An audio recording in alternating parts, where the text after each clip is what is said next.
Yes, while we wait, I'll throw a quick shout out to White Wolfos and Bungee to the Tree, who will be taking care of tracking for this evening. And we are underway here on SG2. Starting with the Cape in Link's house.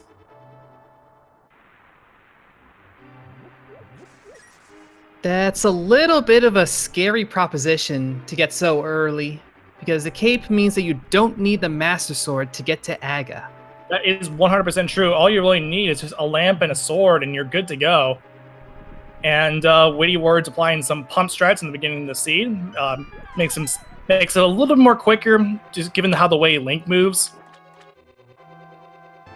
And our start is a Fire Rod start. Yep, now of course our runners were always guaranteed to get some kind of offensive weaponry off of the Uncle, but there are a few options for what it could be. Fire Rod is a nice one to have, but a little tricky due to its magic consumption.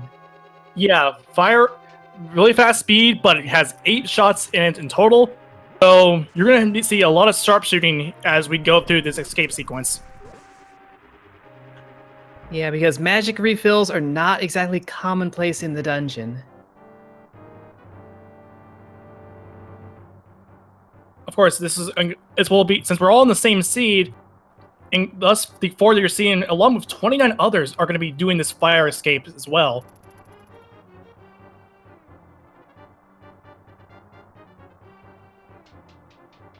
Well, to be more precise, 4 out of 29 here. So. Oh, and an early glove. Okay. Gloves.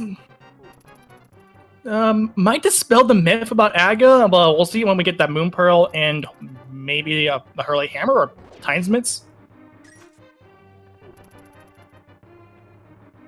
Yeah, it's hard to say quite yet, but it is very nice to get that out of the way, just so you don't have to be stressing about that one. If they do end up finding the hammer pretty quickly, that one will remove most of the Aga expectation and take a big load off your shoulders. Yep, that is definitely true, as we found the map, so we don't have to worry about having to avoid the Sanctuary chest.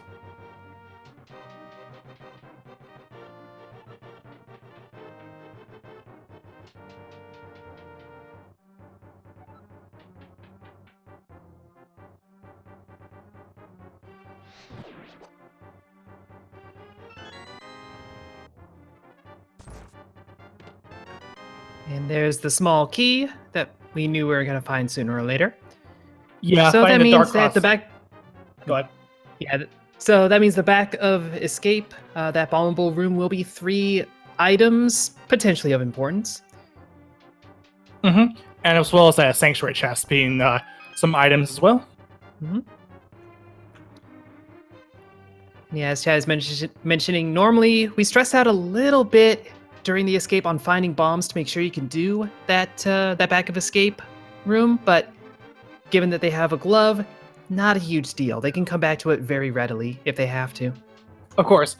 Proa has some bombs, so as far as Witty Words and Koi is concerned, they're going to need to, well, everyone else at least, they need to find bombs, but given the fact that they have a fire rod, they don't want to waste any fire rod shots because they need to kill the key rat.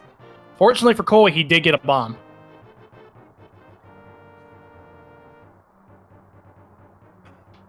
Yeah, so that's going to help Koi and Proa pretty well. They're not going to have to worry about any backtracking.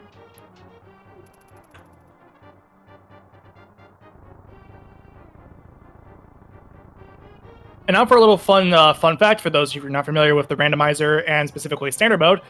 Now, notice on the trackers that we don't have a lamp. Normally, they'd be used to get into to get through this escape sequence, but it appears as if they do have the light lamp cone. That's because the randomizer is hard-coded to give you a lamp cone, even though you don't have it. Just so that way you don't have to stress about having to waste any magic shots or anything of the sorts, or having to go through the dark with a sword and such like that. But it's only in standard mode.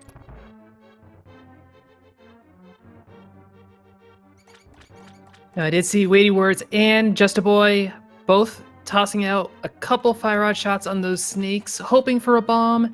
Just a Boy got lucky, did manage to nab one. Weighty Words still lacking. Yeah, unfortunately, this was Woody Ward's last chance to ever like get one, but it's okay. If we find bombs later on, then he can just come back to this, no problem. But for all three of the runners currently, we're going to see what 3 items is in there. And actually, what do you know? Weighty Words to get a bomb, so he's going to take the top route. That was the last shield, minute shot. a sword, and the boots. That's a big back of escape there. Woody Words is glad to even get a bomb here.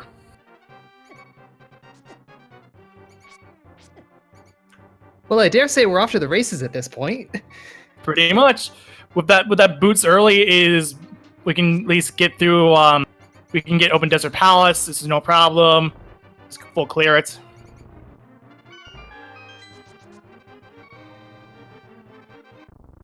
And to round things up, another sword. Okay. So that scary looking cape didn't matter at all. Even if we do have to do Aga, we have the normal way to get there. Yeah, and even if they even if it is an Aga seed, if they find like the lamp here, or if they don't have a final lamp when they get to Aga, they can just use the fire rod and then they just worry about the no problem. Koi finding blue mail in the bunk rocks. Yeah, we did see 3 blue crystals for the light world.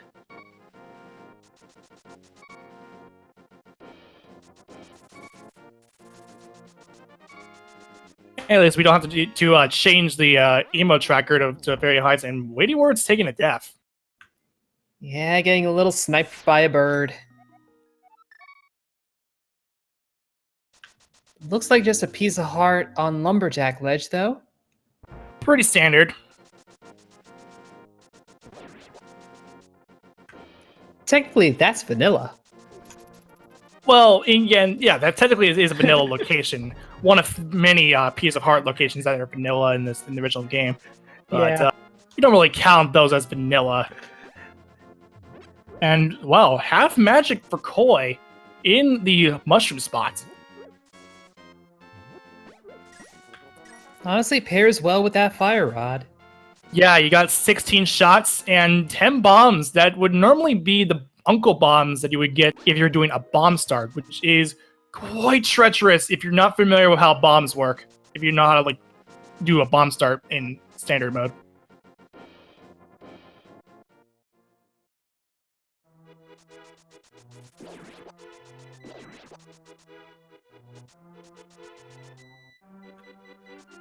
So yes, this means that our runners are going to have no problem sweeping through Kakariko.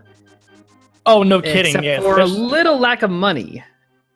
Oh yeah, but we should be, if we get lucky with the items with the money here, we won't have to worry about that, especially getting the bottle vendor. And there's bombos. 20 rubes. 10 arrows. And another 20 rubes.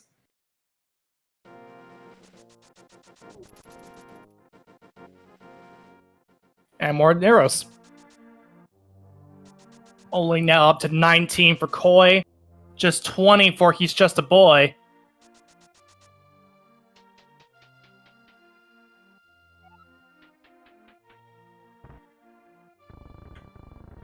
Yeah, I would be amazed if the well didn't push them over 100 and take care of Bottle Vendor for them. Yeah. Only a piece of heart with the first chest, the bombable door, wall thing, and there's 50 rupees. So we're covered in terms of the bottle vendor. And there's the And boom pearl. Okay, so now we need either the hammer or Titan's mitts, and we're good for Dark World. Already. And another piece of heart on the bottle vendor. So far, nothing too crazy. This does minimize Aga to like only just a hammer, of course, or the Titan's mitts.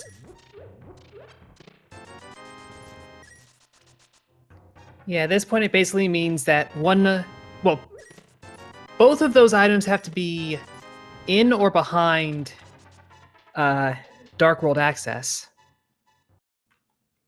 Of course, since Which we did get is- the cape early, and of course Master Sword, and Well, it's not the hammer. There's your Dark World access for Koi.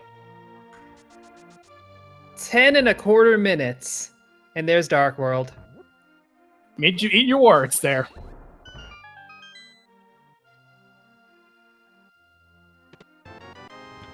Well, you know what? Rando is nothing but a roller coaster of emotions. Only 3 bombs in the library. And Koi doing one of his favorite things. If you haven't heard Koi many times, you probably heard Koi many times, especially if you do the 2 PMs. Koi is going to do the blind race game.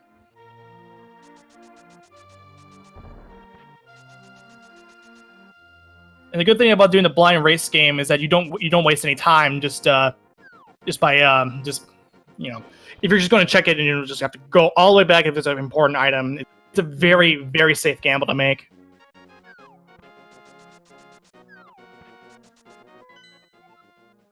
Really, the biggest time loss of that whole maneuver was actually picking up the 10 arrows. Yep. Koi now making their way over to South Shore, along with Proa. It's actually, looks like Proa, yeah, he's going for the escape. Not escape, South Shore. But he's just a boy actually making the check for the Dark World first. Yeah, just going straight there. Weighty Word's doing the same thing, but taking the shore check. And we're getting a look at our pendants and crystals. We got the 5/6 on T-Rock and Ice, blue-green, or blue-red rather, on Pod and Skullwoods, with our green pendant over in Mire, and our third sword in the dam. Wow! So, right out of the gates, we have 3 swords in just under 15 minutes. Weighty Ward's doing my favorite thing to do is to name what Hive Cave really is. We have 5 rupees on the NPC, a magic powder, 20 rupees, 50 rupees, and the Timesmiths. Okay. I think it can be called Hype Cave for another day. I That's think true, it can yeah. save that. Yeah.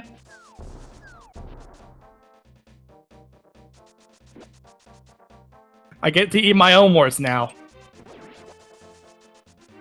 He's just a boy picking up the big key for Skullwoods, while Proa and Koi doing Skullwoods. Koi actually coming out of Skullwoods. Proa gets a heart piece, a heart container, another heart piece,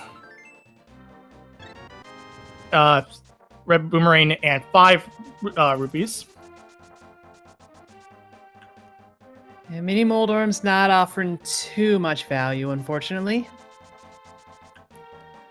Koi's gonna check the Ice Rod Cave. Might see a fake flipper, but doesn't have enough money to really make it worthwhile. You want to have the 500 for Zora when you do that, so you can just do a full circuit.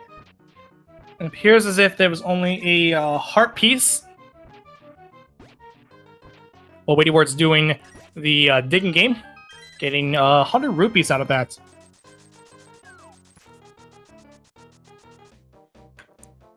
He's just a boy making a beeline for Spike Cave. Not Spike, Bumper Cave, rather. Not Spike Cave. And 20 rupees. It's a pretty sensible move with that cape so early. You gotta figure the bumper ledge might have something, but just not the case. Yeah, I mean, if you get the cave really early, you might as well check Bumper Cave just to make sure you have to get it. And Koi doing the hobo, getting rewarded with 20 rupees. And he's out of there just after doing a fake flipper. Weighty Ward's doing the hammer pegs. For a bug net.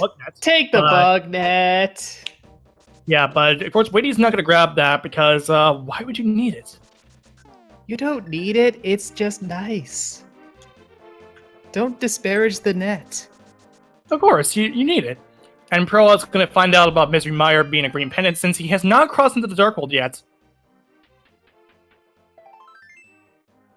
And another heart piece over on the Bumbable Hut as He's Just a Boy crosses into Thieves Town. Getting a bottle, so lets him check Sick Kid once he comes back into Kakariko. Just a boy doing Thieves Town in 3 hearts. A little dangerous. Oh, no kidding. As- Especially with blue mail, not even like mail will be able to help him, because with 3 hearts and in Thieves Town, that would definitely be quite a treacherous thing. It's not uncommon for people to do it in inverted, but this is not even inverted. This is standard.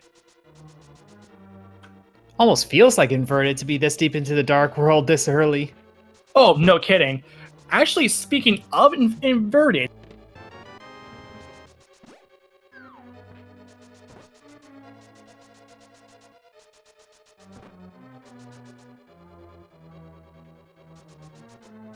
pull this up. I thought we lost you there for a second. Yeah, I was gonna pull this up. You have until 10:30 Eastern tonight to vote on what is going to be for 2 p.m. tomorrow's 2 p.m. Daily race. We have the options between Sorless, Randomizer, Retro, and Inverted. So go over to Speed Gaming Show or twitter.com/Speed Gaming Show and cast your vote.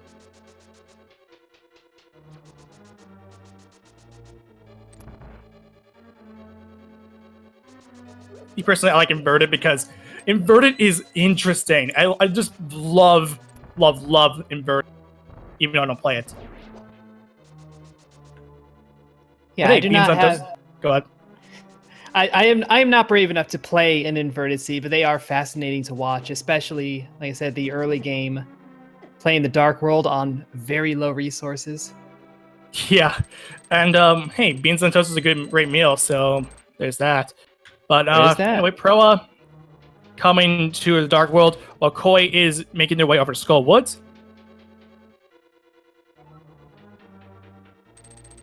A sensible play, honestly, because since he's already here, and we know it's a anyway. And there's the lamp. Well, not necessary for every runner. I know a lot of folks are perfectly fine doing basically every dark room that you can imagine, but you are supposed to need that. Mm-hmm.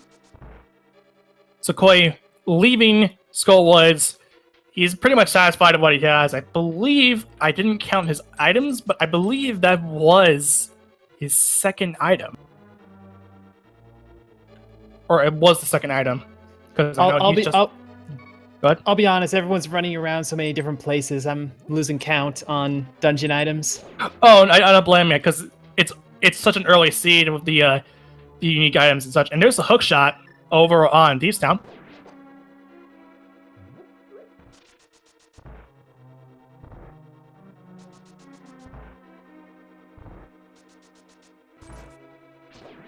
All we need is a flippers, and we can actually get into Swamp Palace. And there's a hard container in the bait chest. With the hammer being that early, it makes the Thieves Town dive a lot more sensible. And I mean, you got so many options right out of the gates. So either go Skull Woods and get your lamp, or of course the big sensible play is to go for Thieves Town and grab your hookshot. And your first crystal. And your first crystal, that is true. As Thieves Boy never saw the point about pyramids, at least according to Blind. So he's fighting that now.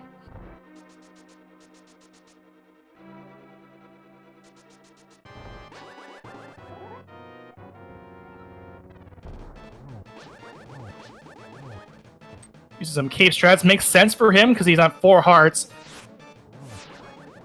And clean fight. Yeah, this Blind, as we all know, you can stay on more or less a perfect script, as Weighty Words pretty much did. But when you have the cape, you don't have to worry so much if things start to go awry. Yep, and he's just a boy draws first blood in just under 20 minutes.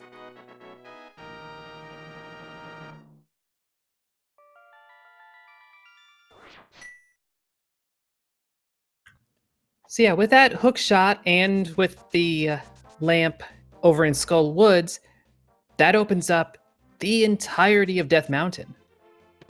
Yeah, that is true. And all we just need again for Swamp Palace is not only the flippers but a mirror, and we're good to go. Witty Words will be able to do the blacksmith chain here. We'll just at least turn the blacksmiths. Although he will not be able to. Oh, of course he can't mirror from there because he doesn't have one. We don't even know where it is. But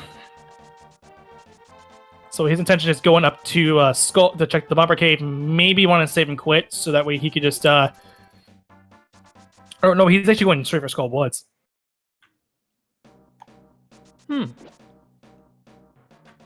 I don't think I've ever taken the frog into a dungeon. No, that's not uncommon. That's not even uncommon. But that's the first time I'm seeing this.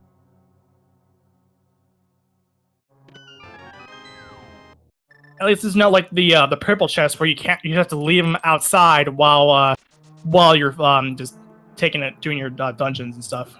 The purple chest has no sense of adventure. Well, yeah, this is quite a big world tour here. Proa now just a few seconds away from getting the hook shot alone. Koi.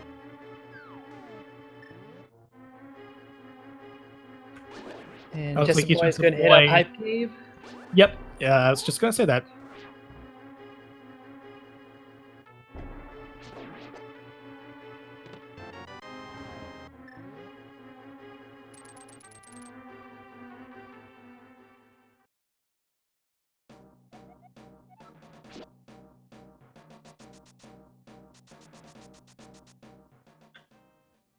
So that's Titan's Mitts for Just a Boy, who has save quit back to the light world. See where they decide to go next. I think his intention is to go up Death Mountain.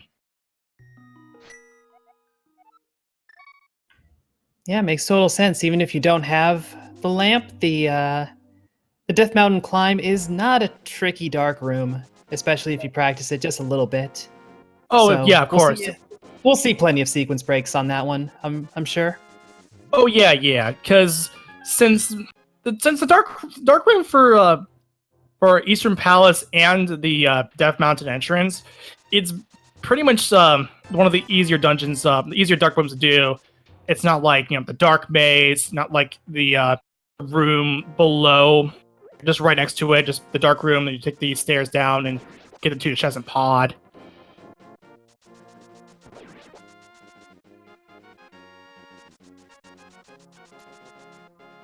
Yep. Just Boy gets through like it's no big deal. Gets 20 rupees, but more importantly is up on Death Mountain. Plenty of locations to check. Yep, he's got a save point for that too in case he needs to get a really easy heart fill as Witty Ward's checking in the Sick Kid with only 20 rupees to get for Sick Kid.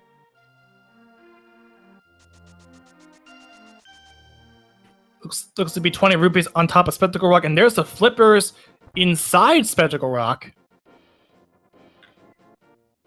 And there's a blind kill for Proa, down to 1 heart, but stayed alive. So that's 1 crystal for them.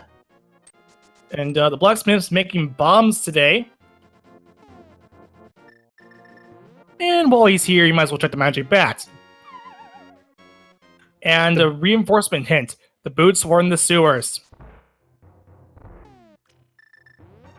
Well, it was entirely possible you missed them with how that entrance or that escape sequence went. So, or if you don't have them by then, you better have them now. Yeah, or it's possible that Desert Palace might be boots locked, and that might be a good hint to let them know in case someone decided not to go for it.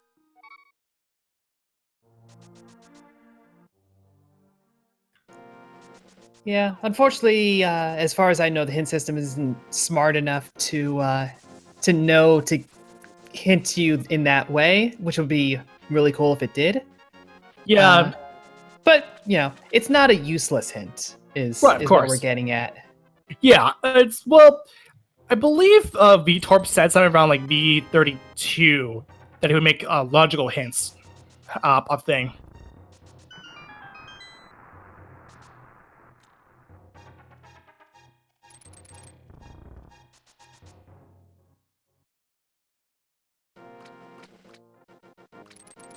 And Paradox Cave there's our 4th sword. All in the And way world, and there's the mirror. Quake. And Quake. Oh boy.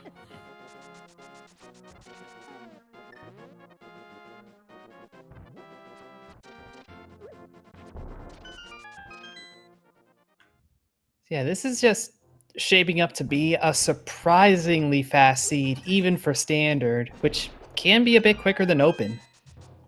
All we're really missing is just an ice rod and a bow and some aria, and we're pretty much good to go. And of course, well, no, the flute wouldn't be required because Misery Mire is just a pendant. Yeah, we would just need some way to get into desert, and that could be flute. It's possible, yeah. Book. Yeah, there's missing a book in there. Hayes just boy getting deadrocked, but he does get some information about the floating islands, and that just being a heart container.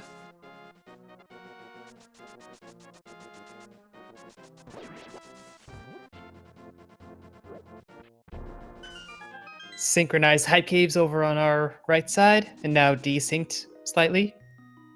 Yeah, he's just a boy entering Hera. It's looking fire-locked. Looking, but not exactly showing. Like, if it's actually true or not. Mm-hmm. I don't know. And another pointless hint. And yep, it is fire-locked. That chest was just about fire-locked. Yeah, luckily he's just a boy, has a fire rod, so nothing to worry about.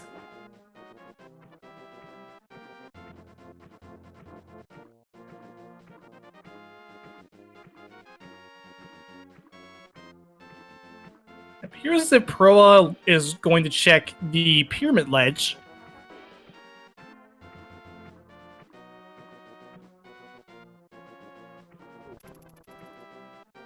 Blind. And only a heart container, but he will be picking it up just to be safe. Yeah, the seed has been a little limited on health, so I can totally understand wanting to take a moment to go grab one. Oh, it's yeah, not that far out of your way. So he's just a boy, finished with his coffee break. He's going to just go into the chest, get that big key, which is, of course, vanilla, but it's one of the few locations that, one of the few dungeons that can be vanilla.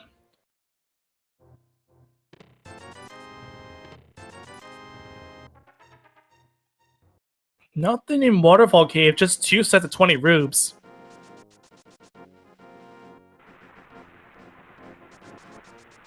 Let's go up and see what's on Zora. Nothing on the ledge. He does arm water walk, so he's just dashing through, no problem. Now on to King Zora. And another set of 20 rupees. And that's a good hint for he's just a boy. Finding out a piece of heart is on the catfish. Yeah, that could be either Catfish or Zora, but both of them were kind of useless. Yeah. Unfortunately for Proa, he did not get the hints. He did not go up to Hera, so he had to find him out himself.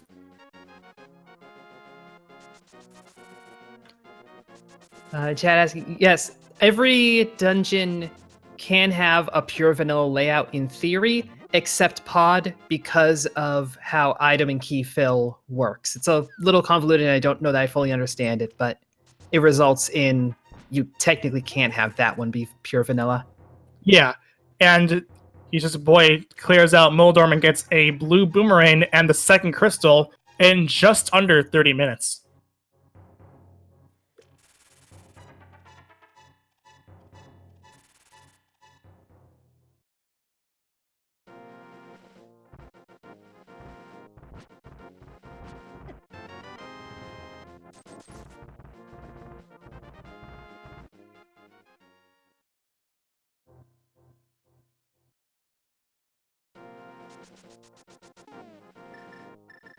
Now he's just a boy, again getting dead rocked, but instead of just So actually, it looks like he's going to just brute force this. He's going to go and check Turtle Rock and what medallion that needs.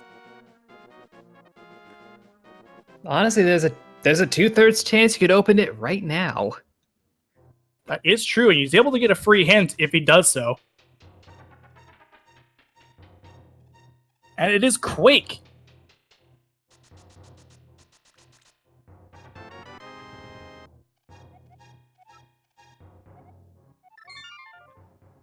And that's flippers for weighty words.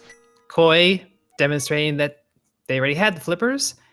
And looks like an Ice Palace play, potentially. Yeah, this is looking like Ice Palace.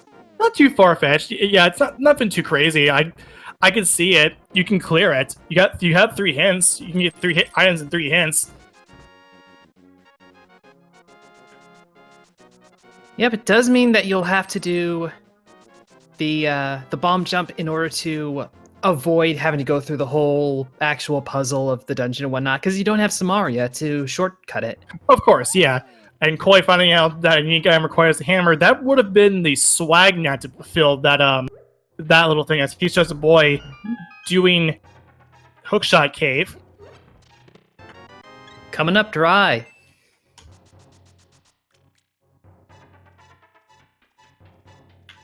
Very nice positioning by Koi there to take care of those pin gators. It's very stylish. Nice. And he's just a boy now comboing that into Super Bunny Cave.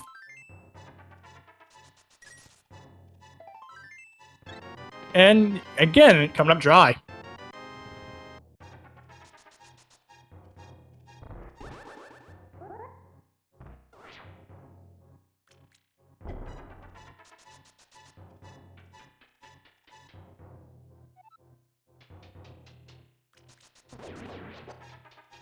Oh, and Whitney does have the gold sword. Just want to point that out because he did go into the Paradox Cave.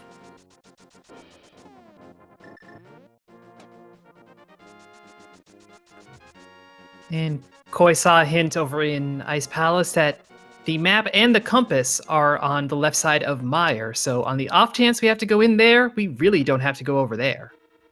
Yeah, it will just come in a situation where it might be required to go there, but and that means we'll need another medallion. And second 2 tries on the bomb jump gets him a second for Koi at least.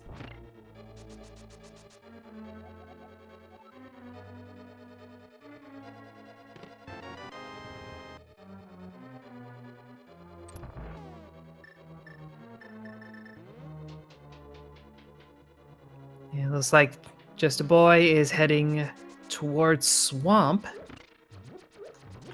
Now with those flippers and that hook shot and that hammer, this is full clearable, no sweat. Oh, no, gonna make a liar of me yet. It makes sense, because, you know, he got a hook shot, you might as well go over to the iced tea.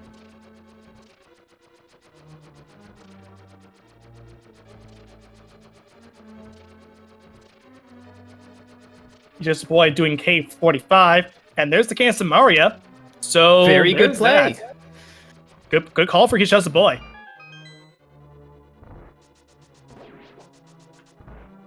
You know, you gotta check those mirror lock locations once you get the mirror, and there's a good demonstration of why.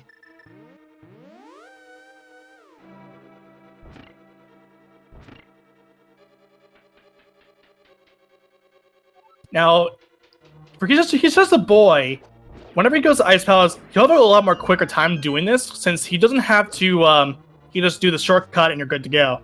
And, but He's Just a Boy doing Swamp Palace, which was respectable.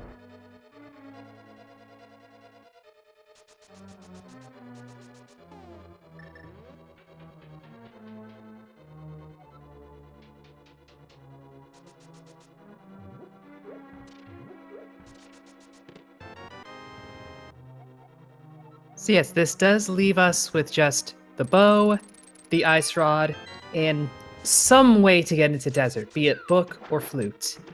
Yep, that is true. And we will be in go mode, and we're at 35 minutes into the seed. Yeah, this is a really quick seed. Not as well. I won't say jet, but like It is really quick. If it's not a jet, it is certainly like a small airplane. A bullet train. That works.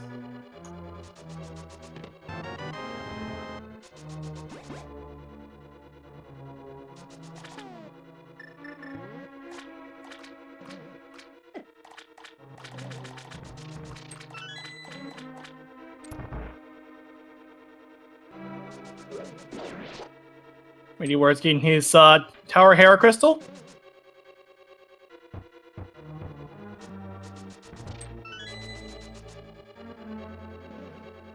Koi about to finish up with Ice Palace.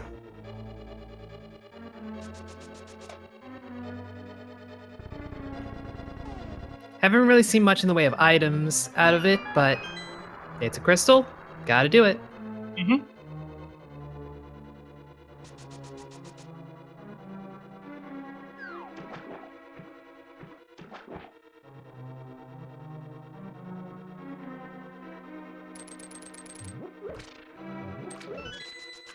And we'll see if He's Just a Boy takes care of the left side of Swamp right now, or is going to hold off until after fighting Argus, in the hopes that the left side doesn't have anything.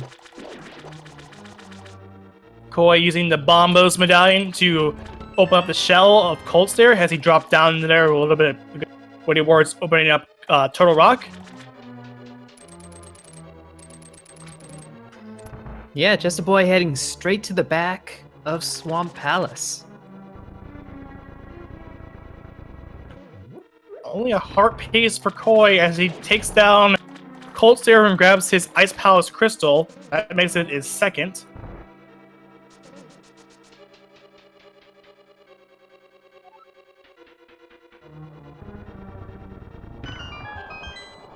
Yeah, when you've got a Fire Rod, half magic, and a Tempered Sword, that fight is no sweat, regardless of your health. Oh, no kidding. It makes it a lot more better with a Temper Sword. Just 3 slaps and you're good to go. And there's the bow in Swamp Palace.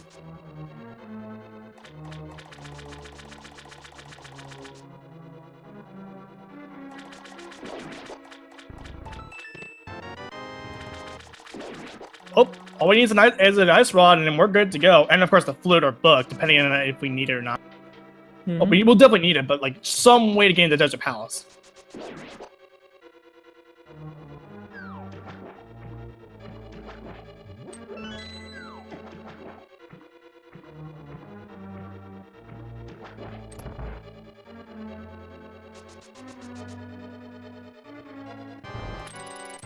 And He's Just a Boy enters the Argus fight as Woody Ward's doing Spiral Cave.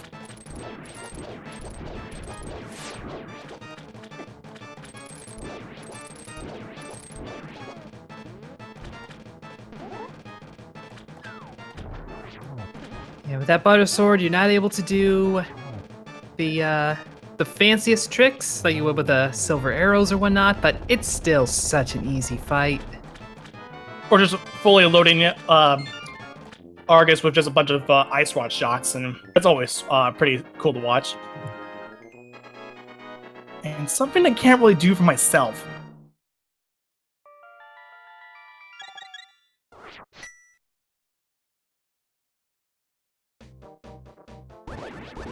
And Just Boy is completely bailing on left side Swamp, not even going to dip back in. Probably just imagines that, you know, take care of dungeons and maybe the remaining items will sort themselves out for you. Although he didn't do South Shore because he was left astray with a whole bunch of checks just following the items for throughout, as Woody Ward's meanwhile doing Spike Cave. Yeah, Spike Cave, perfectly reasonable play. One of those spots that you never like to do, because it's always a little out of the way. But Right. could be valuable, or it could be 20 rupees. Yeah, it's kind of typical for that to be in there. Nothing really too crazy that's usually there. Although last time I think when I was watching a race, I believe I saw a bow. It wasn't on SG, but it was something else. I've definitely seen Bow in Spike Cave. I've seen Titan's Mitts. in there. I did a multi-world where that was the case twice Oh, for two geez. different people. Jeez. And he's just a boy entering the Ice Palace for himself. Makes sense for him to do this.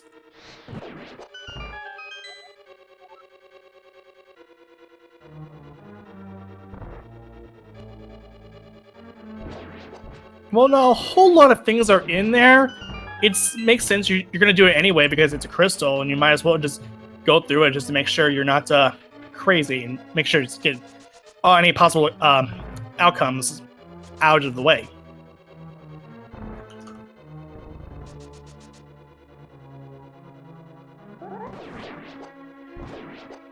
And Mighty Ward's doing Swamp Palace while Proa enters the Moldorn fight. Koi doing Hookshot Cave. Yeah, we'll see if Weighty Words decides to take care of the left side of Swamp, or if they'll also leave it for later. It really depends, but Woody Words might just check that out. Although I didn't really check if he did count as items, because I'm just thinking that the remaining ones are like just a map or something. Although Weighty Words did pick up a compass there, so that's one thing. Yeah, and we did find the big key in the back part of Swamp, so it's safe to say the left side has items. We just have no idea if they're any good. Yeah, that's true. And honestly, when we're down to 2 items necessary for go mode, the odds of one of those being something you need is low enough. Yeah, it's kind of hard to pinpoint exactly what would be in there, because there are a lot more items in terms of item density that they can really do. Although, since we know that Turtle Rock we can only do like about a few things. We can do the first 5 chests, or the first 3 chests, and that's it. Before we have to stop and do. Actually, we can actually do all the way up until Laser Bridge. Yeah. Honestly, I think with the equipment we have right now, we can do everything in every dungeon except Myron Desert and Trinex. If I have my quick counting correct, yeah.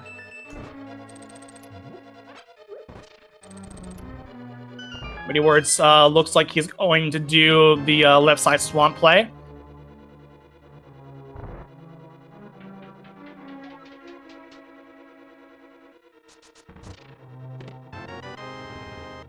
Yeah, as we're just figuring out, it's a small chance, but if this pays off, this will really pay off. A lot of runners just avoid the left side of Swamp whenever they can.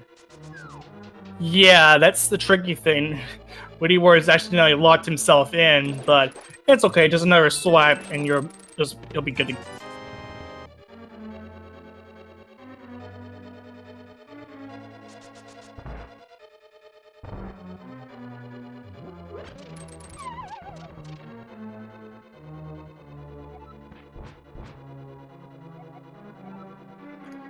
Oh, we see Red Mail is going to be at Graveyard Ledge.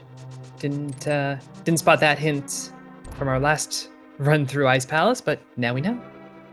Yeah, at least that you can put that in the back of your mind. Since we know that the Red Mail is going to be over in Graveyard Ledge, typically these runners are not going to go for it unless they really, really, really have to.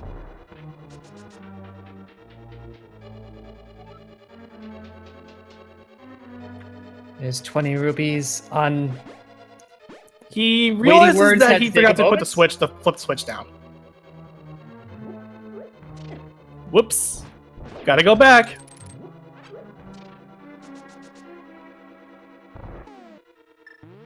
Yeah, I think we can qualify that as an oops. Yeah, it's alright, but that's fine. That's fine. We don't have to worry about that. He's actually avoiding left side swamp entirely. If it really, I don't know, something about that just doesn't sit right in me. Just because that he doesn't he's missing out on another possibility of an item. I think the map, unless I missed that too.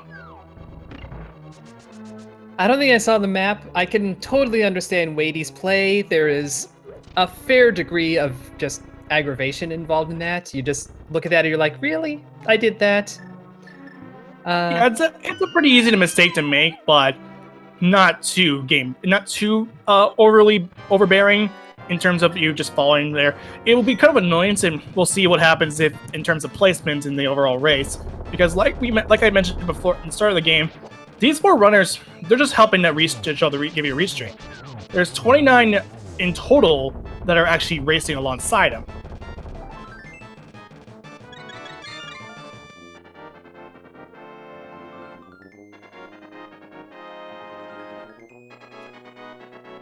Yep, and as I always like to say, if you enjoy watching what these runners are doing, they're putting on quite a show for you this evening. Always good to give them a follow and check out what they do off of these restreams.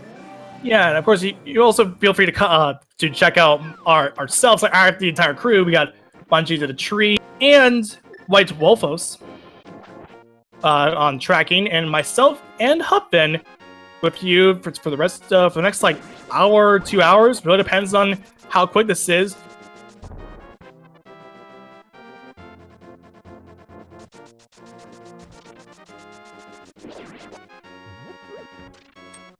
All right, we have He's Just a Boy heading over to Eastern. I'm mildly surprised they didn't set up for dipping into pod as well. You might want to do that little safety, but I think He's Just a Boy's on a straight crystal rush right now. Yeah, it makes sense for him. He did get the bow. He might as well clear Eastern Palace. I don't know if he will decide to go into Pendant Pod just to see if there's an ice rod there or a book or whatever. Of course, this is his first excursion into Eastern Palace. I don't think we've even seen Eastern Palace like at all. So this will be the first for him.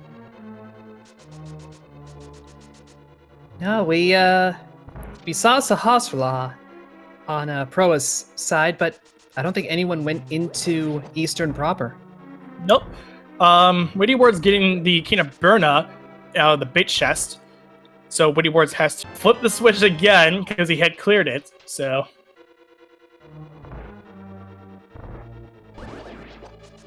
this time, getting that switch.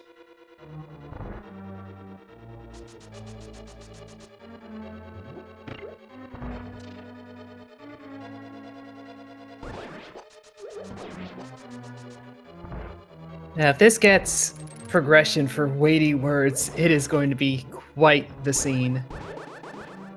I'm going to be just impressed and pleased on their behalf.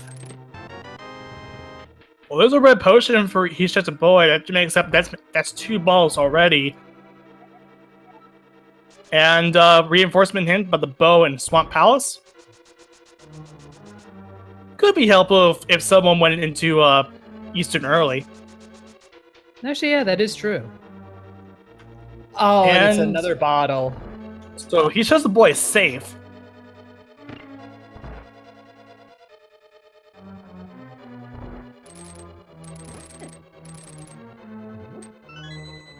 Pro grabbing the can of Samaria out of K45. And so will Witty Words. Boy, pick up the purple chest.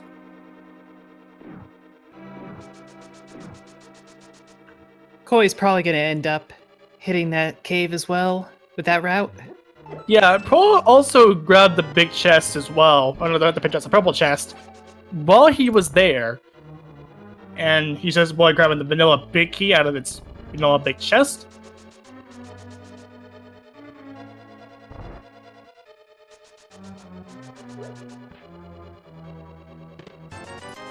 And 20 rupees on the big chest. And the purple one as well. Alright, off to fight Armos. That fire rod, this makes this room less painful. Just shoot to the right, and you're good to go.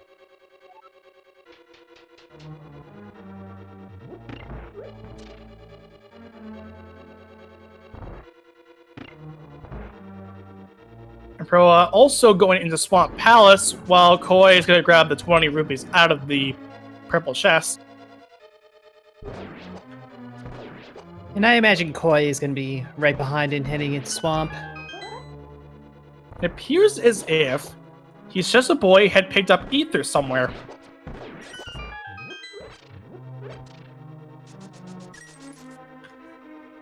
I must have missed that. That had to have been a chest in Eastern then. Yep, Big J is pointing out that it was an Eastern Palace, and He's Just a Boy having a good lockdown here, and that almost got the quick kill, the alternative quick kill, and all that really remains was the map, and that's now his 5th crystal.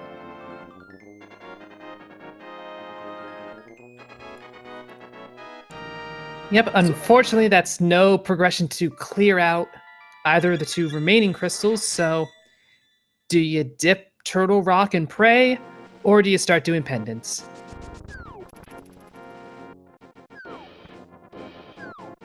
I'd say just go for the safe approach and might just go in dependence. Since you're right here, you might as well go into pod. Mm-hmm. Although Turtle Rock all the way going all the way up into the up until Laser Bridge isn't a bad idea either.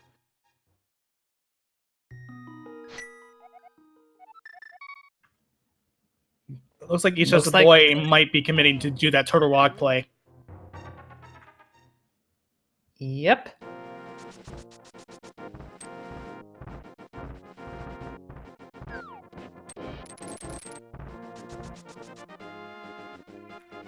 It's always a little sad to not be able to leave Turtle Rock until very last. Just it's right next to Ganon's Tower. It's convenient routing. Of course, yeah. So while Weighty Boards is making his own gamble by going into pod, He's Just a Boy making the more sensible play and making going for item density in Turtle Rock.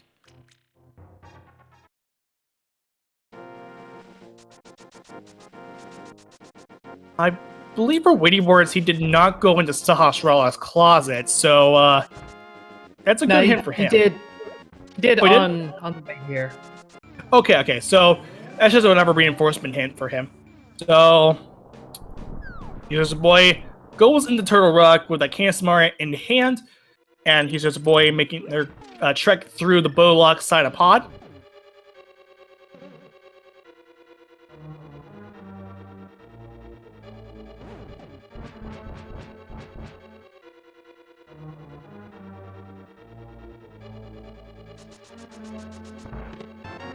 And there's a book. So we are an Ice Rod from Go mode. So if He's Just a Boy manages to strike gold here and find Ice Rod and, well, Turtle Rock, because it tends to show up there, then he's a go. I'll prove that Weighty Boards' gamble did not pay off well. Although silver arrows for Weighty Boards isn't too bad. Yeah, Weighty did find the silvers in here. When you're at Butter Sword, it's kind of no big deal, but it is a nice convenience. Oh, of course, yeah, it's just a peace of mind thing.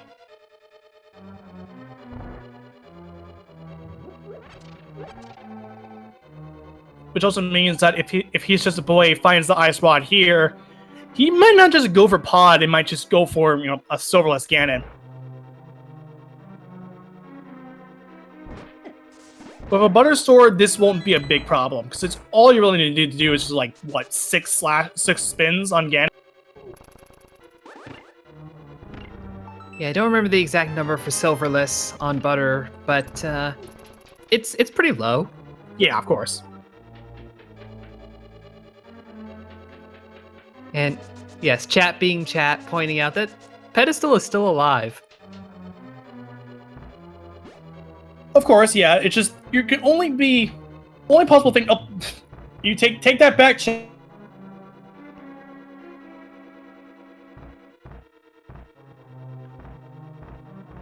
Well, we We probably should go into pod then. Yeah, so at this point in the game, we're in no mode. Yeah. And Weighty Words is probably going to take a route that looks an awful lot like go mode. I Oh, would of not be course, yeah. surprised.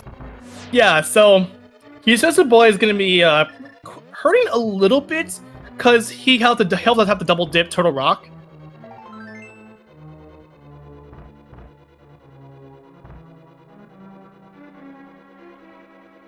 Yeah, and unfortunately, Turtle Rock kind of looks the same whether you're go moding it or not. Yeah, it's really just a guessing game, if anything.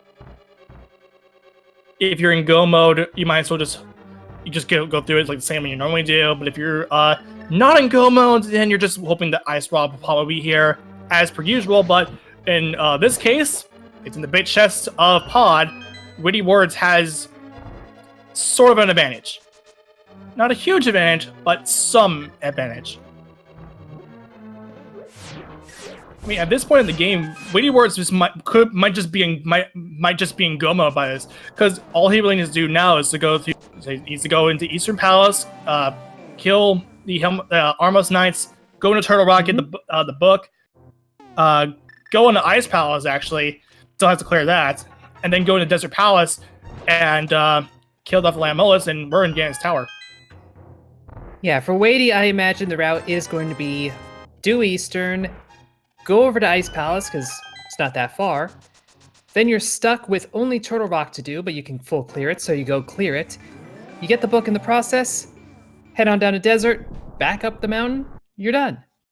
Yeah, it's the best routing. Yeah, the best routing is just Eastern, Ice, Turtle Rock, and then Desert, and you're good to go. Just get those four, and you're going to have a much easier time as you're going through the game. At least this late game. Yeah. Does leave the problem that you're not going to have the lamp, rather, so the last few dark rooms that you'll have to deal with, you'll have to deal with them dark. Yeah, that's what He's Just a Boy might be a little bit hurting a bit, but since he's pretty much familiar with this game for quite a while, this won't be a big problem for him. Yeah, because this dark room is quite literally on rails. Yep. Koi getting the crystal from Argus, as well as Proa.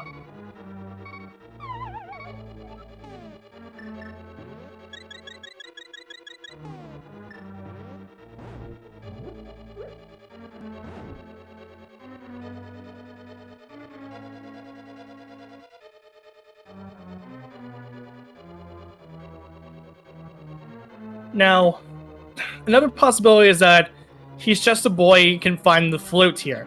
If he finds the flute, then really that's also it's rough for him, because you already have two items, really, just because you already have access to Desert Palace just through the book. Yep. Yeah, a flute would be a potential red herring. It might encourage him to go into Mire as the first pendant to dip rather than Pod. Yeah, that's the case, because that's just the it might be a little bit of a trick for him, but He's Just a Boy makes their way over to Laser Bridge. For him, this will be a call that once he's done, you'll have to go and find those pendant dungeons somewhere, just somewhere. Using that cape to make this a little bit quicker. In second chest being a compass, there's the key that's needed to get into the Shrine Exploit and 50 rupees. So now what do you do if your He's Just a Boy? Well, hopefully you do Pod, but really your only options are Pod or Skull Woods in terms of dungeons. So it's that or explore the overworld, I guess. Which I don't think Just a Boy has done the lumberjacks or the purple chest. No, I don't believe he did that. Witty Words actually going into Skull Woods just as a little bit of a peace of mind thing. Chad is correct. He did grab the book, should go do desert, and then do the pendants once he realizes the problem. Yeah, that makes sense, since that way when you get the ice rod, you just go mode Turtle Rock and you just get up the mountain a lot more quicker. If you're already on top of the mountain, you might as well go against. That's the only thing you really do. That's how you normally do it in the vanilla game. So that's what you're going to do. But it gets 50 rupees from Bombo's tablet. Makes sense. So you got the book. You might as well go into Desert Palace. Even if it's boots locked, it doesn't really matter. He's got plenty of items to deal with this.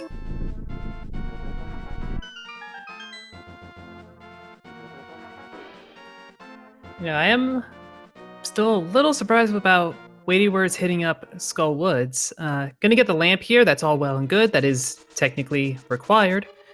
Yeah. But you've got full ability to clear T-Rock, even if you don't know that you do. Like, you've got all 3 medallions. You can do it. Yeah. I believe Weighty Words just might want to do it just so that way he can just eliminate possibilities. And of course, since he did pick up the lamp, it'll make this a lot more simpler because you don't have to worry about Turtle Rock's quite annoying dark room. Mm-hmm.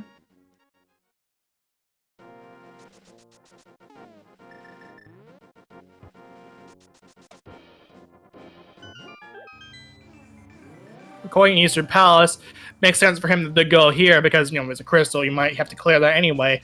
If he decides to go to Pod, then he gets the ice rod, and that'll lead him to Turtle Rock, and that will lead him into go mode.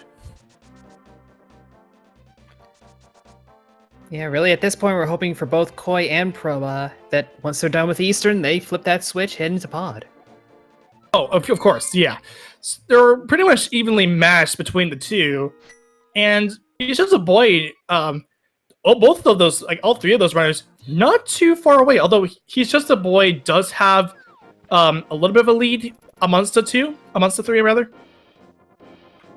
Yeah, Just a Boy definitely has the crystal lead, having just barreled through dungeons, really, and continuing to do so. But now he's going to have to look for that ice rod, and that's going to be what slows him down. Yeah, the only thing you can really do is Pod and Skullwoods. Since Skullwoods only has the lamp, which is technically a required for Turtle Rock, he might go there first. But his main point of focus is going for Pod and getting the ice rod. That'll put him in go mode.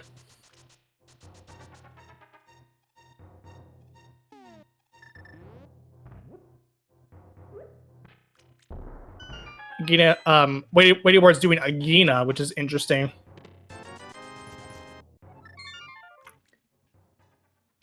Yeah, it might be, I don't know, might be doing what I was mentioning earlier on how you really want to avoid, you really want to leave T-Rock for last, is what I'm saying. But yeah. The seed won't always let you do that. Yeah, Turtle Rock is mainly a go mode dungeon. It's pretty much the seed. Well, any of the randomizers, any of the versions, it's always pretty much always been a go mode dungeon. You have to get everything, and you don't want to ever go in because it's a huge gamble. You don't want to ever go there only to get potentially missed, screwed, and eventually you have to double dip it eventually because you can either go mode it or try to go for a gamble, which is the same as the go mode route. So.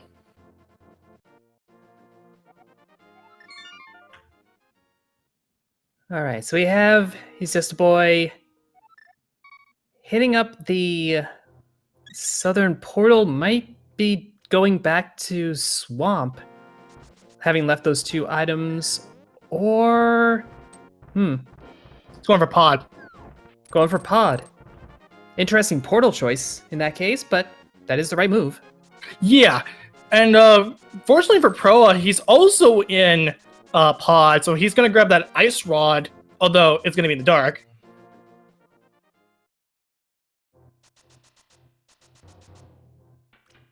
Oh, no, he's going and doing the flipper locked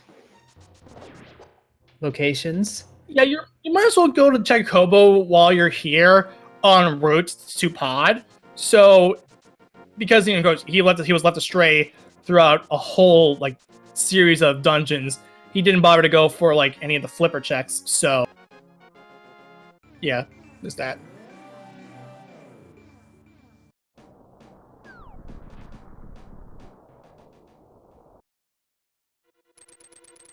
Although neither has he done the Pyramid Lich.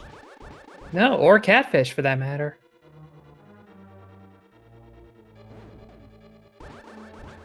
So Lady, for however, waiting is words, Yeah, we are 1 hour and I'll say 1 hour, 5.5 minutes. That is go mode. yeah, Witty Wards entered in 105.38, and that was what Witty really needed to do. He needed to get into Turtle Rock. That was the play he needed to do because he went in the pod, got the ice rod, and went a little bit of a little journey. But yeah, but at this point in the game, he's got to do a lot of catching up. Although if he's just a boy doing this last location fest, going for King's Tomb and other things, that lead might just shrink drastically. He's only 2 dungeons behind, and although to be fair, he's just a boy. All he really because he needs to go to Pod, right? Because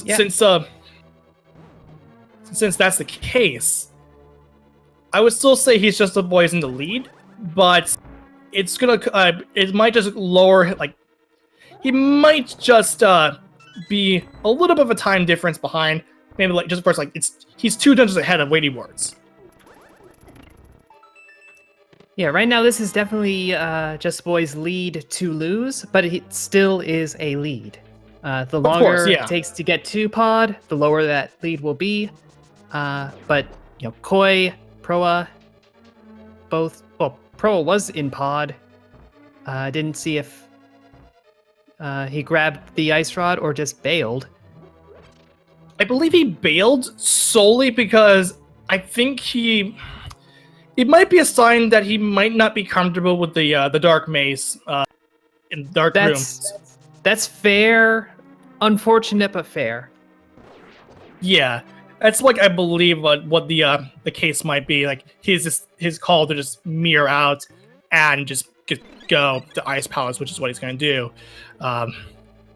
Yeah, unfortunate, but you gotta do what you gotta do, I guess. If you don't feel comfortable doing it, it's fine. Just don't worry. Just find something else. You haven't ever dungeon to clear. You might as well just go for that, and hopefully that doesn't bite you in the tail when you find out that the ice rod's gonna be in Pod.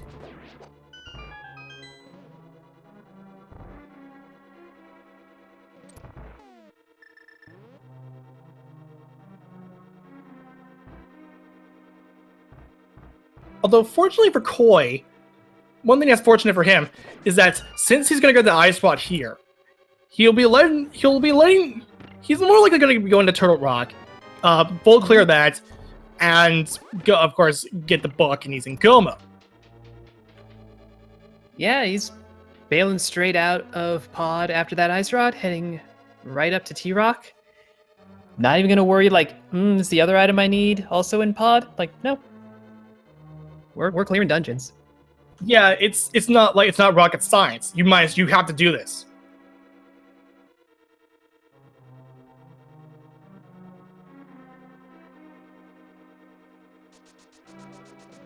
Since it's that linear.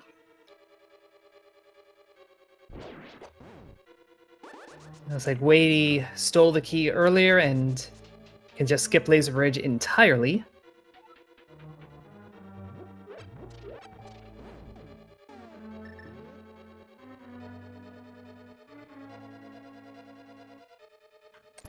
The book was in the front of Turtle Rock. Yeah, and Weighty Ward's now on the Trinex flight. Koi gonna be following in his footsteps into Turtle Rock.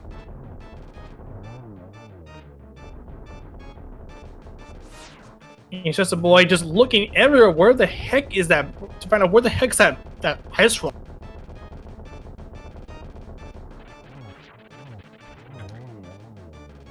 might if he went up, I was gonna say he's gonna start doing pendant dungeons and make an unfortunate pick, but this looks like a lumberjack move. Or a sick kid move first. Yeah, that's what I'm thinking. So Witty Words gets the Turtle Rock crystal. Now he's got 2 dungeons to worry about. Ice Palace and Desert Palace. My hope is that he goes in Ice Palace first, because it makes sense for him just to go for that first and make Desert Palace just look like simple, like pretty much simple. Just go through it and you will be fine.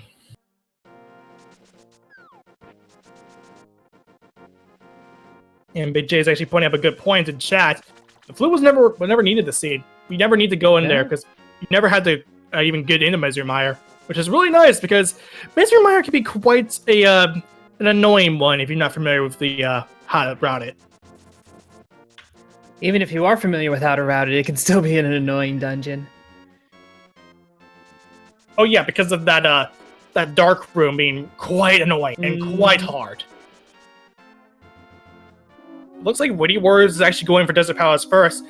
I see it because you might as well go for the simpler dungeon first, then go to Ice Palace.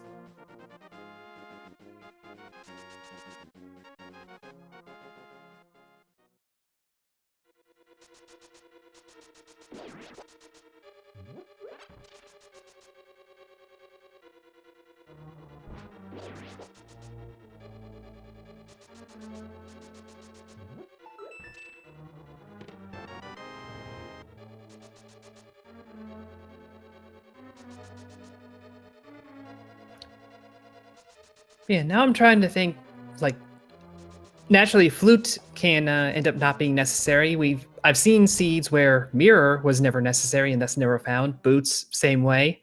I suppose you can have a flipperless seed. Oh yeah, it really depends. Yeah, because of depending on if Ice Palace and Mesmermire don't have anything. Well, you don't ever have to go into Ice Palace or Mesmermire. Ice Palace. No, Ice Palace and Swamp Palace, actually, not Ice Palace, Mesmermire. I'm just going over in my head, like, what items that seem required and so often are, technically aren't. Right.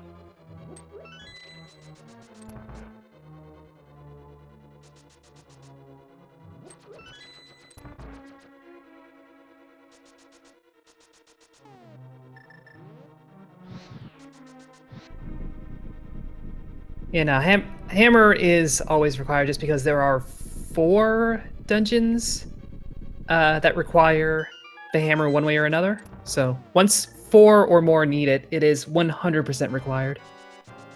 Yeah, no matter what, you have to get that the hammer for pretty much anything. It's really annoying if you don't have a hammer and you're still thinking, like, where is that hammer? Yeah. Where it? Oh, hate it when that's the go mode item. Always hate it. Yeah, it's just a big kick in the teeth. You're looking all around for that stupid hammer, only to find out that it's in, like, I don't know, like Cave 45 or Spike Cave. No, that's not Spike Cave's not even a thing because you need to get the hammer anyway. Yeah. Well, like mostly Graveyard Ledge, I would say. No, hammer in Pyramid is the worst because that makes it an Aga seed.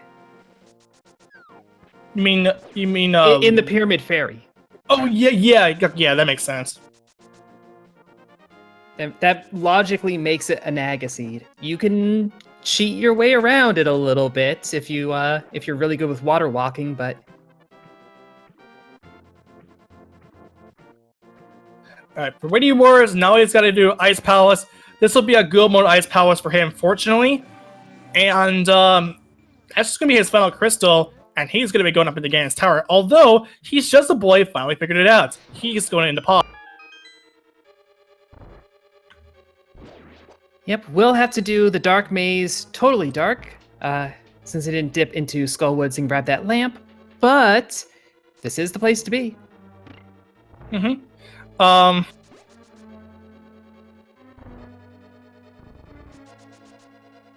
So yeah, Witty Words has pretty much stolen the lead from He's Just a Boy.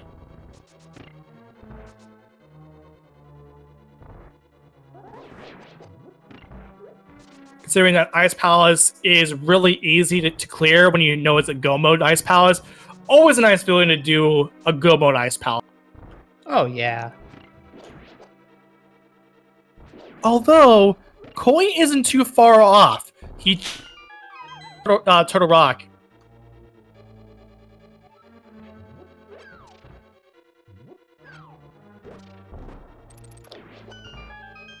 Yes, it's going to be a chase between getting to and through a desert versus getting through ice. Yeah, he's not too far away, which is really nice. I like how Koi, he's just a Desert Palace away, and Desert Palace is really easy to clear because like you just gotta you have either if it's boots locked, you just bonk the torch, go, and just go.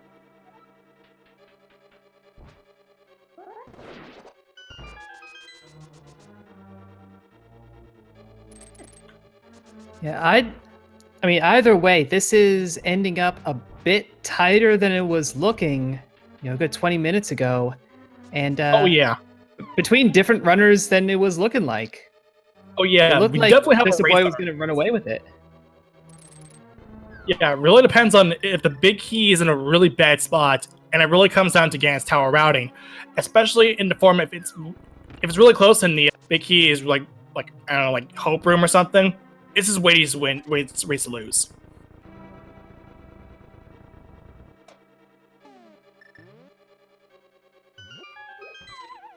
Well, before we can get to any of that, Weighty Words is going to have to take out Cold Stare. A couple quick Fire Rod shots, and that Butter Sword will make quick work of these puffs. Yeah, really clean Cold Stare fight. And now he's going to grab his 7th crystal. All right, you know it. You know how to play this game. There are 22 locations where the Gans Tower Big Key will be, and there are going to be plenty of options for you to find this. It can be in the Random Room, it could be in the Dark Magician Room, it could be in the Hope Room, it could be in the Compass Room. If you're masochistic enough, it could be in the Tile Room. My guess will always be the same, though. It's going to be 11. Preferably Rando Room. I'm going to throw down a number 9 for my guess. Revolution 9. There you go.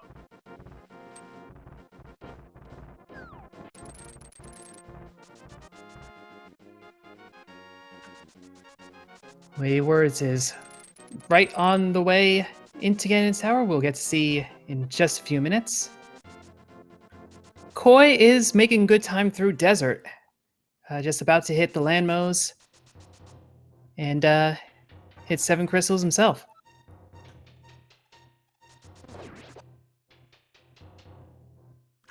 Yeah, again, like I said, this is going to be a pretty big race. It will just come down to the big key location, and just a boy, just a little angry at that ice rod. Just a little. That's a really bad spot, like a really rough spot for him to find it there. Seeing that the ice rod was like in the bait chest and he had like left astray for such a long time, it feels so rough to find out that he's got to double dip it. Like, even then, he still had a double dip it anyway, because he couldn't find it here. And, I feel bad for him. So Koi now entering, got a 7 crystal, now going to be making his way up the tower. So is He's Just a Boy, although he's still got to do Turtle Rock. And Proa still has to go back into pod. Should have that lamp having dipped the back of Skull Woods. Don't see it on the tracker, but I suspect that is the case. So he will be able to take care of the dark room. All right, number 1 and 2. It's a fire shield and a key. It's going for right side.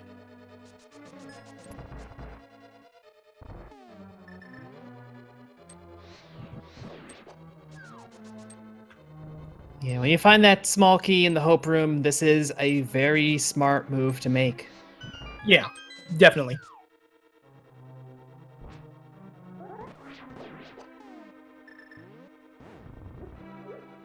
And again, as will really come down to that routing specifically where to find out where the heck that Ganon's Tower Big Key is. All right, number 3 is a heart container. Number 4 is that big key.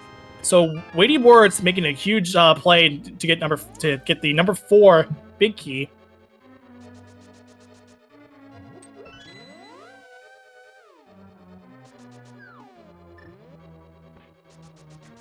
And it looks like we actually didn't have anybody pick number 4. Although, we do have the closest bet. Tesla Coil with 3. And if we're going by Price is Right rules, where you don't pick a number and don't go over, he also would win too.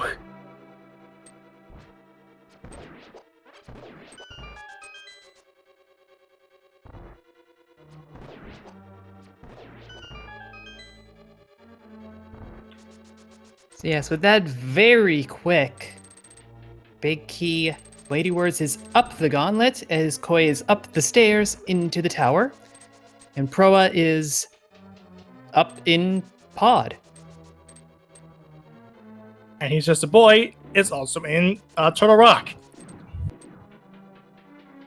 Now it really comes down if he really decides, Koi decides to, and he looks like he's going to be mirroring over to the left side. It's a little unfortunate. I was about to say might go a Dark Magician route, but I don't think you start with Hope Room for that route. I'm not sure because I never do it. But might end up going full left side and losing a ton of time. Yeah, but it really comes down if he has to do this. If he decides to do Dark Magician, it won't be that bad of a time loss. Although, I don't think Koi has ever done a Dark Magician from what I've seen. Nah, you don't kill those Stalfos if you're doing Dark Magician. This is a full left side. Yeah, that's unfortunate for Koi. But Weighty Wars leaves the gauntlet at 122 even.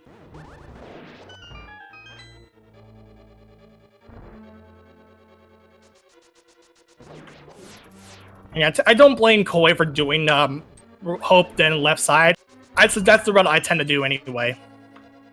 Honestly, same. I mean, it's the route you pretty much are. It's the most common route to take, right? Yeah, I would say so. It's the most consistent, for sure. Starting off with a full right requires that you get a small key. Dark Magician requires, 1, that you know what the Dark Magician route is, 2, that you have the keys to do it. But left side is left side, and it's steady. Yeah, it's really consistent too. Unless you're in total Mad Lad and decide to go for Tile Room first.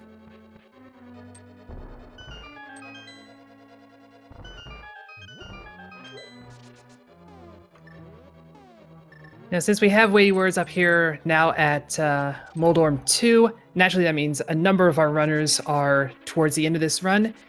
We will not be announcing any positions of runners off stream until we see a finish on our restream. Unfortunately for Weighty, he takes a fall on Moldorm 2. It's okay though. Given the routing that he took, he's got a pretty good lead.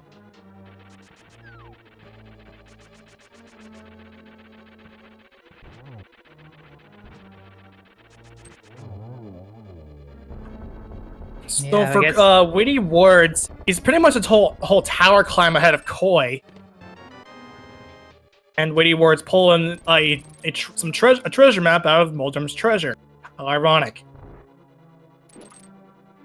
And earlier, Koi demonstrated that the flute is extremely not required because here it is in GT.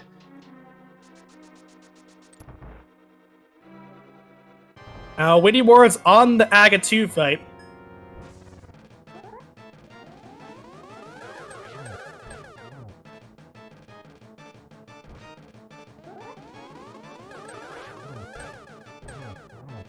Double and has triple. entered go mode. Oh, but decides to leave. I mean, it makes sense for him to do this because he wants to do his Desert Palace first. But again, it's respectable. But looks like Weighty Words had a really clean Aga 2 fight.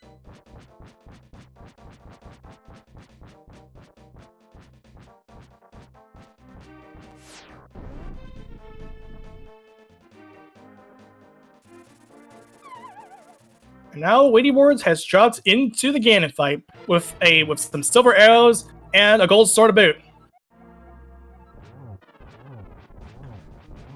Yep, this should be no sweat for weighty words.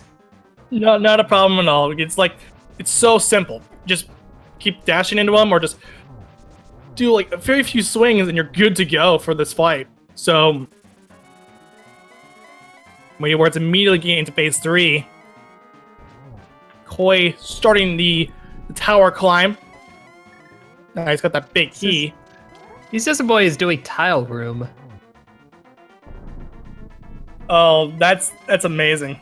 Only 50 rupees though.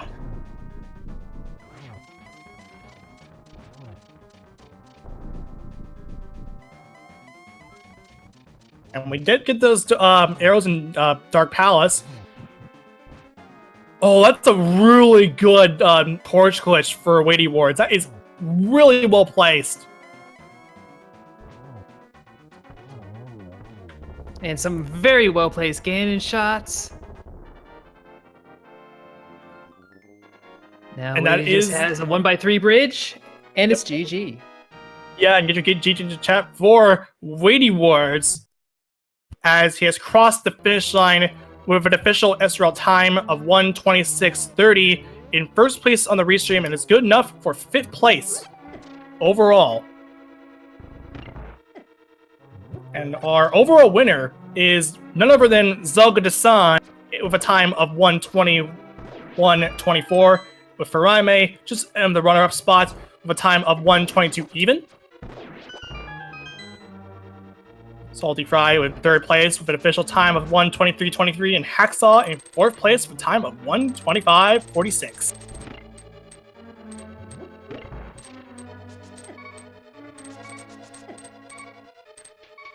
Yep, GG to all our runners, and a nice, just 5-minute split from 1st to 5th. Very tight top 5.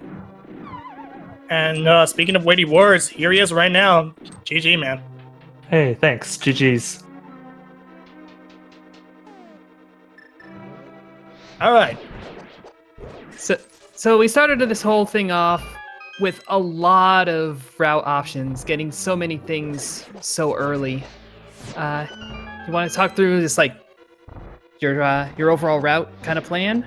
Yeah, so I actually love seeds where you get Dark World access super early because of all the options. You can do something different, and like I did something different than usual. Instead of going South Shore, I decided to dip into the Dark World. I really like doing early Dark World dip because you can figure out the dungeons, and it's just different than usual races, and it's kind of fun for me to do that. So I just went into the Dark World, just dipped it, found the myths early, and that just made me, well, okay, I can just finish up the whole like South and West Dark side while I was there before even touching the South Shore and the Light World.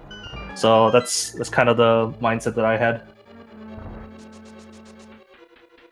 Yeah, and what about the Ice Rod and all that shenanigans with that being a pod and such? Yeah, that was fun. All right, so like, I initially didn't realize that pod was a pendant when I first stepped in. It's gonna do Eastern pod. That's why I went into pod first instead of Eastern. But I heard the pendant music. And I was like, oh, it's a pendant. But I found out that it was bow locked really early. Like, they gave us the key in the first chest, but the second 2 chests were both not keys, so you couldn't progress anything. So the rest of pod was bow locked, so that made me a little bit more suspicious. So I decided to go ahead and full clear it, and that paid off really well because that last chest had that ice rod. Yeah, that's a very good read of the logic. Yeah, and I was also really wondering where. So I was a desert access from Go mode, so the reason why I didn't go into like Ice Palace and TR earlier was that I found all those stuff behind either the lamp or the flute. So I figured maybe flute was my Death Mountain access. So that's why I checked kind of all the Skull Woods and Overworld stuff before going up there. Unfortunately, I found the lamp. I was looking for the flute because that would have given us desert access, but once I found that lamp, I knew that the desert access was probably in one of those 2 dungeons, and I just picked the denser one of Turtle Rock instead of ice. Yeah, we were kind of wondering when you were in functionally go mode, just having to grab that book. We were wondering why you were running around to like Skull Woods and all of that, but Yeah. it makes sense to try and close the logic loop. Yeah. So I didn't have the book while I was doing those checks, so I was still looking for that book. Did anyone else find the flute? Evidently. Koi found it in Ganon's tower. Oh, okay. So book was the logical access then. Yeah. And while we're talking about it now, Koi. Speaking of Koi, yeah, he's in the Ganon fight. While he's just a boy, it's under an Aka 2.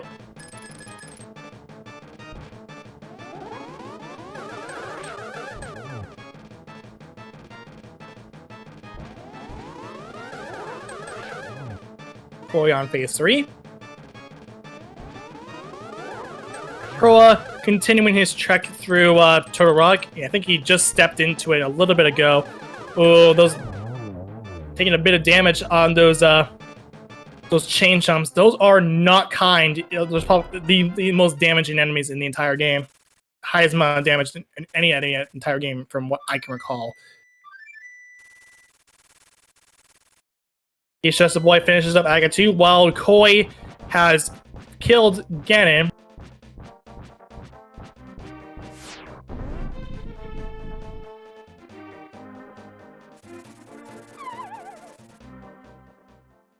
And he has finished in second place on the restream with an official SRL time of 1:31:38, which is good for 11th place. And following it up, we have Cassidy Moen in 6th place with a time of 1:26:30. And, 1:28:30. Actually, it's tied with BBB Kermit, also with a 1:28:30. And one of my favorite guys, Roy J. Bradley, in 8th place with a time of 1:29:01. And then wrap things up, we have Hitsion in 9th place with a time of 1:30:40. And Lyndon Lin in 10th place with a time of 1:31:14. And here is Koi. Oh, hi. How's it going? Hello. What's up? Not much. I didn't like the scene. It's not a nice scene. Oh, come on, it was all right. I mean, sure, the ice rod was in a rough spot, but it was the ice rod fine. The way I normally play the game is to just do everything. You know, I try to do everything as efficiently as possible. Like I didn't do the Smith sequence. I waited until I had mirror end mitts. I didn't go over to Eastern at all, not even Sahasrahla, until I found the bow. So like I got to single dip everything. It was all nice and clean and straight lines and friendly, but nothing was in any location that rewarded playing like that this seed. Yeah. Like you could have go to an Ice Palace. You could have skipped the whole Smith sequence. You could have orphaned 3 items in Swamp Palace. You know, like it sucks. Yeah, I mean, Weighty Words, like you mentioned, did like dip into the Dark World pretty quickly and left like South Shore for much later, and all of that, and that turned out to be beneficial. Yeah, I was mad at Swamp too because I did that blunder on the left side, forgetting to hit the switch, so I had to double dip it. Oh god. Oh yeah, I mean you did recover from that though, and handsome reward of a nice rod. No, that's probably wasn't there. It was just nothing. You're right. I forgot. Yeah, it was a bottle and a blue cane, so I mean it wasn't nothing, but it was sad when I went back in there.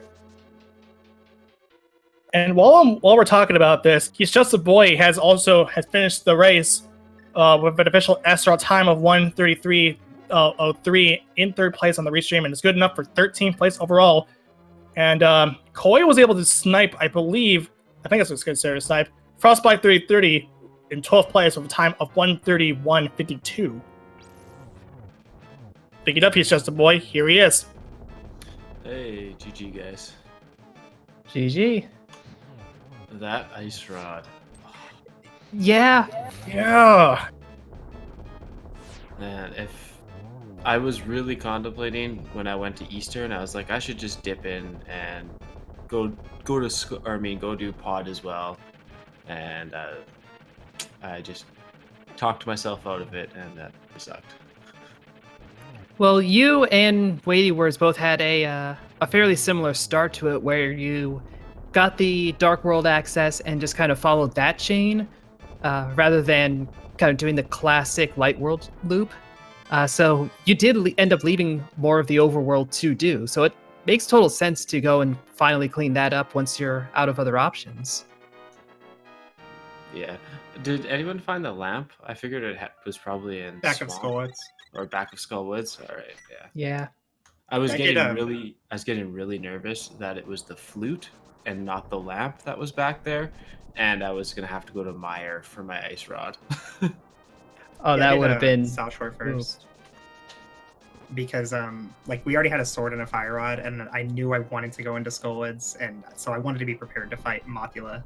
So I did South Shore first, just to look for hearts and stuff. And I ended up finding tons of hearts and the tempered sword, and then Mothula wasn't even necessary. Like I went to the back of Skullwoods first, just ready to fight Pendant Moth, because hoping it was required, and I find a second item in the bridge.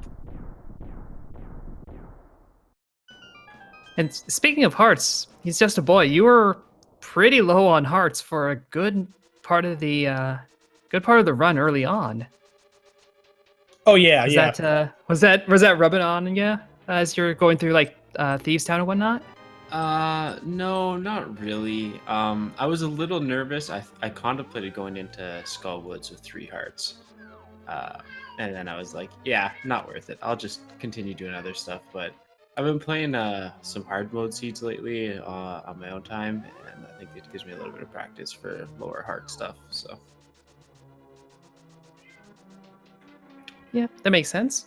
yeah, health usually isn't too much of an issue as long as I'm paying attention to my health. Sometimes I kind of just turn my brain off and run into everything.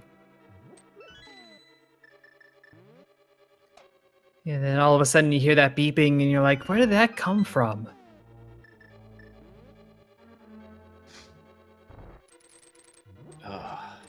I imagine most people just went right side right away in GT and didn't check the tile room like me. Most people did not check the tile I went room. right, yeah. But no, Koi and now Proba have gone left side. Yeah, I don't normally do the hybrid route where you go over to Compass Room if you find a small key. As soon as I saw Zelga finish, I knew it was Compass Room, but I was already committed to doing left side.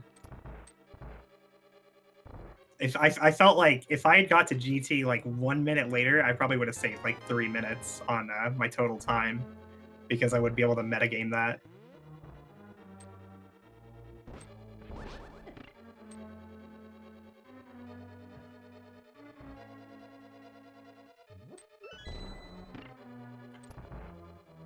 Well, still, you all put in some really respectable times and really respectable positions. So GG to you all. Thank Yep. you.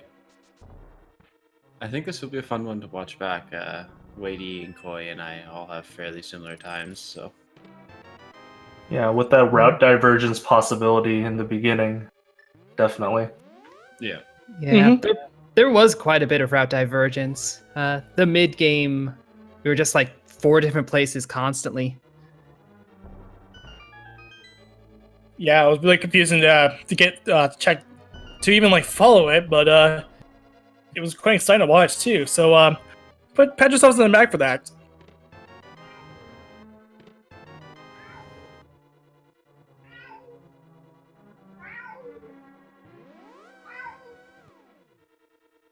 Anyway, Proa now going through Ganon's tower, still looking for that big key. He went for left side.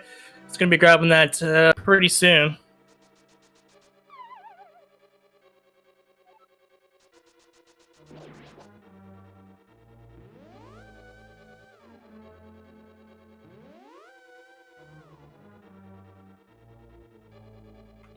And I guess while we wait for that, to the 3 of our runners on the chat, any further comments, any last words you want to add about the seed, about your runs? Just much love to the commentary and trackers. I have to go back to playing viewer seeds now. So to the restreamer, make sure to cut me off once you guys want to watch my Agapet nonsense. Yeah, but we'll figure that out because I know you. You probably gonna just like we're gonna probably see your face eventually. No. But But yes, much love to everybody. Thank you guys so much for letting me be on the restream. Really appreciate it. And GG's to everyone. Yeah, GG, same sentiment. Thanks for all the trackers and the commentators and the restreamers that make all this possible. Yeah, absolutely. Thank you guys. Couldn't do it without you guys.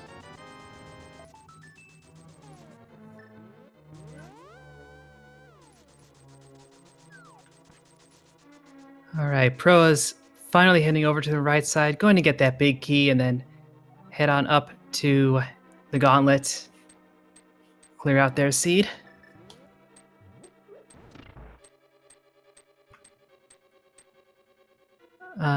Just going down the overall race standings, we did have Ace Zero 187 take 14th place. Right behind, he's just a boy, the 133.11. Meekin taking 15th with a 133.34. Mr. Scruff Ninja Tuna has improved their personal best, hitting 16th place with a 133.39. So GG's on the new PB. Adium took 17th, the 133.48. Thalum also improving their PB with a 134.39. And Durand hits 19th place with a 141.15. We did have over I didn't get a count of the entrants, but I think it was like 25 or so. we had a total of 29 people. 29. And yeah, we're seeing pretty tight, pretty consistent times across all of our runners. These are, again, very good randomizer players. Of course, these daily races especially are open to anybody. Yeah, of course. It's always, if you really want to try and improve, see if you're really good at racing, really good at running a C as fast as you can. Feel free to join the ALTTPR Discord, and you'll get to notify if we ever do these. If you ever do these ones, it's usually we do around 2 p.m. and 9 p.m. And also we have these open weekly race at Sundays at 5:30, and yeah, so there you go. Anyway, Proa getting that big key. He's gonna make their way up towards the tower, up the tower climb, and this will be the end of quite a quite a really interesting seed. Yeah, certainly started off very quick. Like we were saying, it was a borderline jet seed for a little while, but that ice rod stymied a number of runners.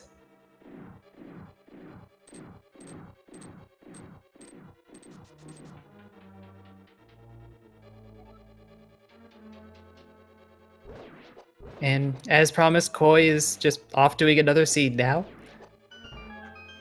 Mm-hmm. Proa enters the gauntlet.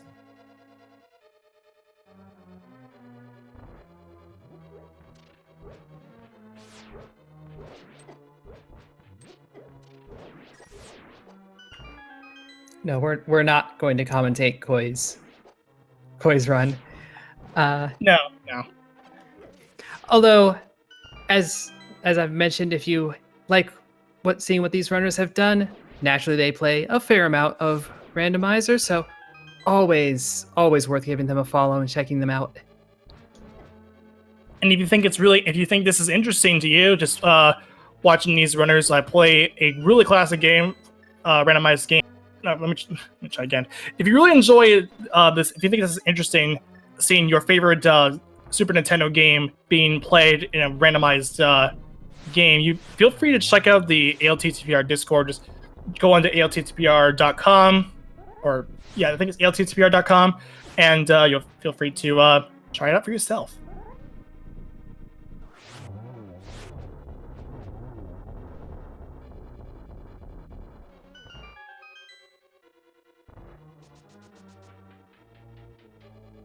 All right, Proa has killed Lammoas 2 and now has left the gauntlet.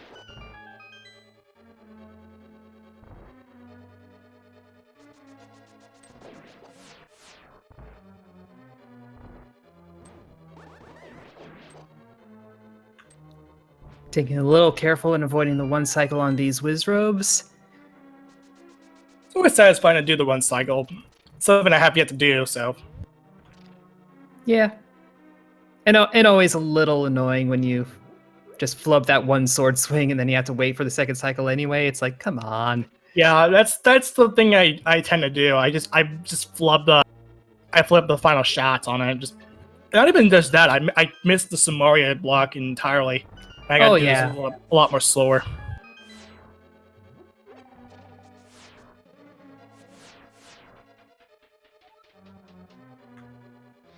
And with Proa on the approach to Moldorm 2, quick update with the overall running. We have Leslie Pro 04 taking 20th place with a 144.51, and Christopher Warkin with maybe the best name of the evening with 21st place with a 146 even.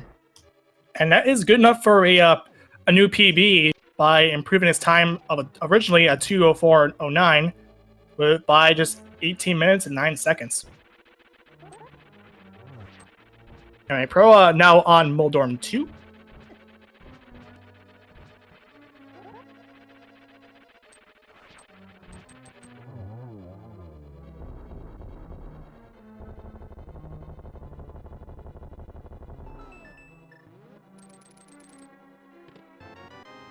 And getting the treasure map out of Moldorm's treasure, just to be safe.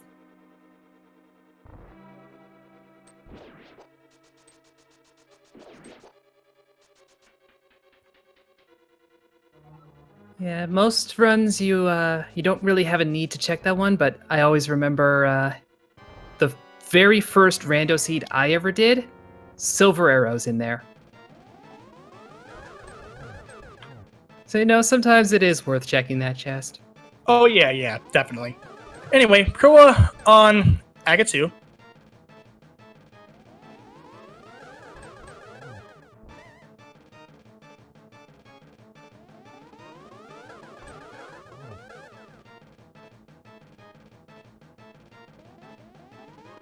I like the setup. Very Nice. nice.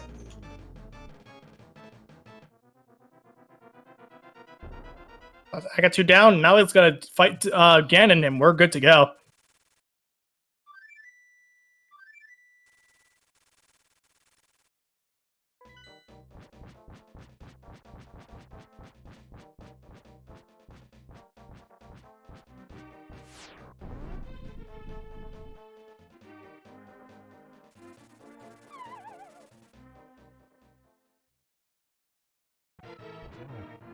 All right, Proa on the Ganon fight.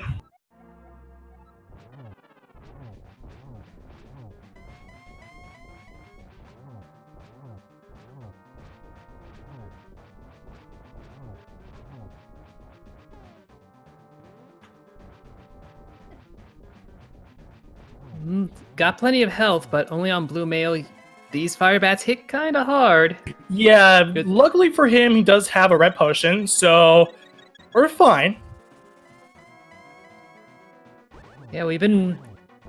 Actually, that's all we found in bottles. This seed was red potions. Found 2 of those. Yeah, and the remaining bottle is left a mystery.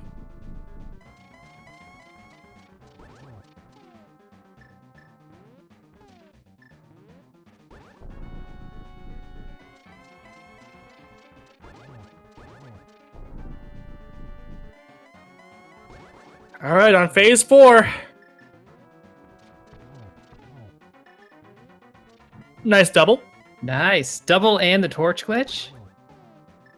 And yeah, Okay, that setup is really easy to get torch glitch on, just from experience. And there's Ganon.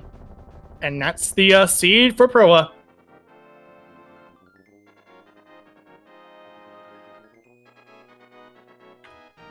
So get your GGs in chat for Proa. Crossing the bridge. And he has Coming in- finished in 4th place in the restream with an official Astral time of 1:49.32, which is good enough for 22nd place.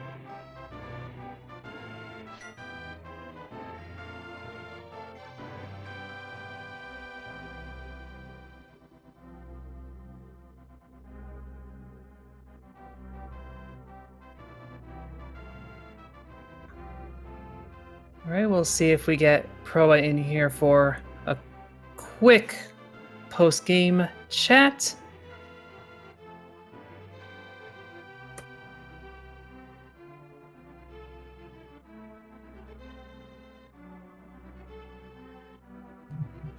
And we're joined by Proa. Hello, Hello, GG. Q. All right, we'll make this quick here.